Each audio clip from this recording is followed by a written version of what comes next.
دغه عمر و د ده والي عتبه ابن فرقد نومېده. د عروه ابن فرقد چې و دا د اذربایجان نه والي و. نو اذربایجان ته چې مسلمانان لاړل عربو طالبانو الوا نه پېژندله، خبیث ورته وایي الوا ته. د الوا نه ده مونږ چې پخو حلوا چې د وړو د غوړیو او د هغه نه پخېږي څه ورته بوره پکې اچول کېږي. هغه وخت کې خو بوره نه وه، شات پکې به اچول کېدل. نو دا په عربو کې عادت نو عربو دا نه پېژانده ځکه دوی بدوي خلک ولکوچان یې اوس هم نه پېژني الوا، هغه اصلي بدویان کوچیان. نو عمر رضی الله عنه چې کله په د عتبه ابن فرقد اذربایجان ته لاړو، دی د مسلمانانو مشر و د جهاد هلته. نو اذربایجان کې مسلمانانو د الوا وپېژندله، ډېر خوند یې ورکړ الوا. بیا یو څه ډېره الوا د ځان سره راواخیستله، دا الوا یې په هغه کې تاو کړله، یو قاصد ته یې ویلې وي دا عمر صاحب ته وروړه. کله چې مدینې منورې ته راغی 2 سړي ورسره کړل. عمر ته چې راغی عمر رضی الله عنه چې خلاصه کړله نو ورته ویلې دا څه شی دی؟ وي خبیث ته چې وایي چې که خوږ شی ډېر خوند یې ورکړ. خو عمر صاحب ورته ویلې چې اذربایجان کې ټول مسلمانان په دې باندې ماړه دي. نو هغه ورته ویلې وي نه ټول مسلمانان له دې نه چېرته ماړه دي. نو عمر رضی الله عنه ورته ویلې چې دا زه نه خورم. بیرته یې وروړه، عتبه ابن فرقد ته یې بیرته وروړه. غوسه یې ورته وکړه، اما بعد خط یې ورته ولیک فانه ليس من کدک ولا من کد ابیک ولا من کد امک. دا ستړي چې تېره کړې چې نن الوا خوري، دا نه دي تا د پلار ستړې ده، نه دي تا ستړې ده، دا نه دي تا د مور ستړې ده. ته مشر یې، تا چونکې قمندان یې، تا ډېره خوړلې ده. نو ما ته دې هم رالیږلې فکر دې کړی ده چې نور مسلمانان چې په جهاد کې در سره دي هغه به هم له دې نه ماړي. نو دا چې نن په الوا خورې دا د تا ستړې نه ده، د پلار ستړې دې نه ده، دا د مجاهدینو د قهرمانانو ستړې ده. بیرته یې ورولېږله طالبانو. بیا ورته ویلې اشبع المسلمین فی رحالهم مما تشبع منه فی رحلک.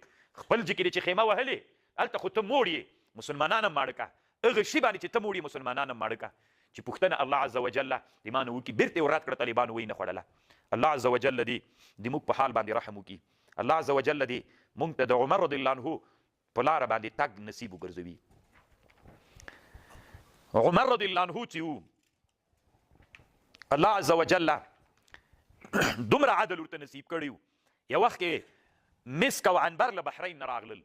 عمر رضی الله عنه ویلې زه داسې یوه ښځه غواړم چې دا وزن کي او په وزن باندې تقسیم کي ټولو صحابو ته یې ورکي. نو هغه ورته ویلې د عمر رضی الله عنه ښځې عاتکه بنت زید بن العمر بن نوفیل، هغې ورته ویلې زه به یې وزن کم او زه ډېره ښه وزن کولی سم. عمر صاحب ورته ویلې نه ته به یې نه وزن کوې. دې ورته ویلې ولې؟ وی زه ډارېږم چې کله ته وزن وکې نو خو لاسونه خو د سړي عطرو ککړېږي که نه چې تقسیم کوي بوتلو کې اچوي. نو آخر کې چې تا لاسونه ککړ وي نو بیا به غاړه باندې به یې داسې راکش کړي او دغه ځایونو باندې به یې داسې کړي. نو دغه زیادت تا ته جایز نه ده. نور مساوي به یې تقسیم کړي، خو لاسونه دي چې په تقسیم یې نه کړل، وي نه ته به یې نه تقسیموي. عمر رضی الله عنه یو ورځ مایي ته زړه وسو چې مایه یې وخوري، تازه مایه یې. نو یرفعو ته یې ویلې چې ترې راوړه. یرفعو لاړو طالبانو چې کوم چې کې مایه پیدا کېده تازه مایه، نو هغې پسې 4 ورځې تګ راتګ باندې ولګېدې. عمر صاحب نه و خبر چې دومره ډېر وخت پرې ولګېد. یرفعو چې بېرته راغی په زنبیلو ټکرۍ کې مایي راوړي ول. چې بېرته راغی عمر رضی الله عنه ته نو د اوښه مینځلې وله، لکه دا اوښه ستړې سوې وه خولې سوې وه، مینځلې وله. د غوږ لاندې جای ترې پاتې و. عمر رضی الله عنه چې راغی چې ویې کته چې دا اوښه څومره خولې سوې او دا خو یې مینځلې ده، غوږ ترې پاتې سوی ده. نو عمر رضی الله عنه ورته ویلې چې عذبت بهیمة فی شهوة عمر لا والله لا یذوق عمر مقتلک. یوه اوښه د بیت المال د عمر صاحب د شهوت دپاره چې مایي ته یې هغه ستړې سوې عذاب کړل سوې ده. 4 ورځې مزل د تګ و راتګ، قسم په الله باندې چې دا مایه زه نه خورم. وی نه خوړې طالبانو. نو الله عز وجل عمر رضی الله عنه ته دومره لوی منقبت ورکړي و. عمر رضی الله عنه جراد ابن طارق وی یو ورځ زه د عمر صاحب سره روان وم د سهار مانځه نه وروسته، د سهار مونځ د سهار مانځه نه وروسته را روان وم چې کتل مې په بازار کې د یو وړکي ماشوم غږ ده، زاړي نوی ماشوم چې پیدا سوی وي چې زاړي نو داسې یوه زړه ده چې کتل مې مور یې مور سره ده. عمر رضی الله عنه ورته ویلې ماشانه کې څه کوې دلته، نوی سهار سوی ده. قال جئت الى هذا السوق. دې ښځې ورته ویلې زه بېګا د بازار ته راغلی وم لبعض حاجه، څه حاجت مې و. فعرض لي المخاض، ما باندې د اولاد مرض راغی. فولدت غلاما وهي الى جانب دار قوم في السوق. بازار ته نږدې د یو همسایه کور، دلته مې بچی وزېږو. عمر صاحب ورته ویلې هل شعر بك احد من اهل هذا الدار.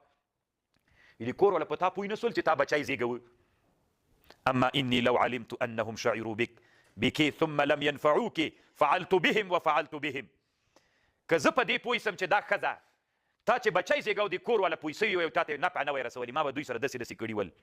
بیا دې ښځې ته طالبانو یو څه شربت راوغوښته د سویقو چې له غوړیو سره ګډ وي. ورته ویلې دا وچکه ځکه دا تا باندې د ولادت درد تېر سوی ده. عمر رضی الله عنه او د تا کلمو ته قوت درکوي، وینه دې بندوي او دا پیدا کوي او دا پیدا کوي. بیا جومات ته ننوتلو. نو عمر رضی الله عنه دومره غمخواره سړی و کله چې د اسلامي امت رهبري ورله غاړې سوې وله. پرون خو مو واورېد طالبانو چې زه څنګه د ورځې ویده سم، د ورځې نه ویده کېږم. عمر رضی الله عنه یو ورځ عمر صاحب ده او یو هغه ورسره ده، اسلم ورسره ده. اسلم د عمر رضی الله عنه خاص ملګری و. نو اسلم ورته ویلې دواړه روان دي چې ګوري یوه ښځه ناسته ده، خیمه ده، واړه واړه بچي ورسره دي، زاړي. عمر رضی الله عنه ورنږدې سو دروازې ته یا خیمې ته غږ کوي، یا امت الله ما بقاء هذا الصبيان، ای د الله مینځې ولې دا بچي زاړي؟ هغې ورته ویلې چې دا وږي دي، وي په دا کټو کې نو څه شی بار دي، وي اوبه مې کې اچولي اور مې پسې کړی، اعللیهم ماشومان هسې غلطوم چې ودرې پخیږي، شته د هېڅ شی نسته ده. قالت قد جعلت فيها ماء هو ذا اعللهم به حتى يناموا. عمر سي په زړه سو. ثم جاء الى دار الصدقه واخذ الغراره، یو جوال راواخیست وجعل فيها شيئا من الدقيق والشحم والسمن وتمر وثياب ودراهم حتى ملأ الغراره. جوال دك. ثم قال يا اسلم احمل علي، دا بار بشاكا. فقلت يا امير المؤمنين انا احمله عنك، زي باروم تي ما باروا. قال لي لا ام لك، مور دي بورس يا اسلامه، انا احمله لاني انا مسؤول عنه في الاخره. په ورځ د قیامت الله ته ودرېږم، الله به ما نه پوښتنه کوي چې هغه واړه ماشومان چې وږي ول ولې دې تا له لاسه وږي ول؟ ما نه الله پوښتنه کوي. فحمله حتى اتى به منزل المرأة فاخذ القدر فجعلها دقيقا وشيئا من شحم وتمر وجعل يحركه بيدي وينفخ تحت القدر فرايت الدخان يخرج من خلال لحيتي حتى طبخ. دې طالبانو په کاسو کې ورته واچول، چې کاسو کې ورته واچول د واړو ماشومانو د هغه وخوړل، اریوته ورکول حتی شبعوا، واړه ماشومان ماړه سول. ثم خرج وربض بحضائهم حتى كأنه الصبح. د خیمې نه لرې هلته کېناسته، داسې ګونډې وهلې وې، تا به ویل زمری ناسته تیاره وله. وخفت ان اکلمه، وی ما دا جرأت نه سو کولی چې زه د عمر صاحب سره خبرې وکړم چې راځه لاړ سو. فلم یزل كذلك، همداسې ناستو چورتي ناستو او د خیمې ته راکتل لرې ناستو. او حتى لعب الصبيان وضحكوا، واړو ماشومانو چې ماړه سول مستي شروع کړه خندل یې. ثم قام راپورته سو فقال يا اسلم تدري لما ربست بحضائهم، ته پوه سوې په دې چې ما ولې ګونډې وهلې وې دلته ناستم؟ قلت لا. قال رأيتهم يبكون، ما داسې حالت باندې ولیدل چې زړل یې. فکرهت ان اذهب، زړه مې بده راته ښکارېده چې لاړ سم او دوی سره تر څو پورې چې دوی په خندا ونه وینم چې کله. فلما ضحكوا طابت نفسي، نفس مې خوشحاله سو د اوس ترې زبه. نو طالبانو الله عز وجل عمر رضی الله عنه ته دومره لویه.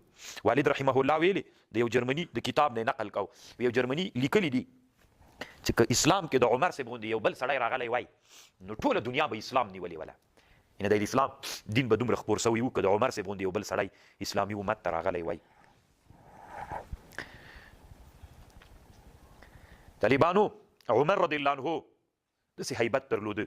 یو ورځ علي رضی الله عنه، عثمان رضی الله عنه، څه نورو صحابو هغه ته وویلې عبدالرحمن ابن عوف ته، وی ته د عمر صاحب سره څوک وکړه، خبرې وکړه، ورته ووایه چې ډېر تیز یې، لږ نرمي کوله خلکو سره.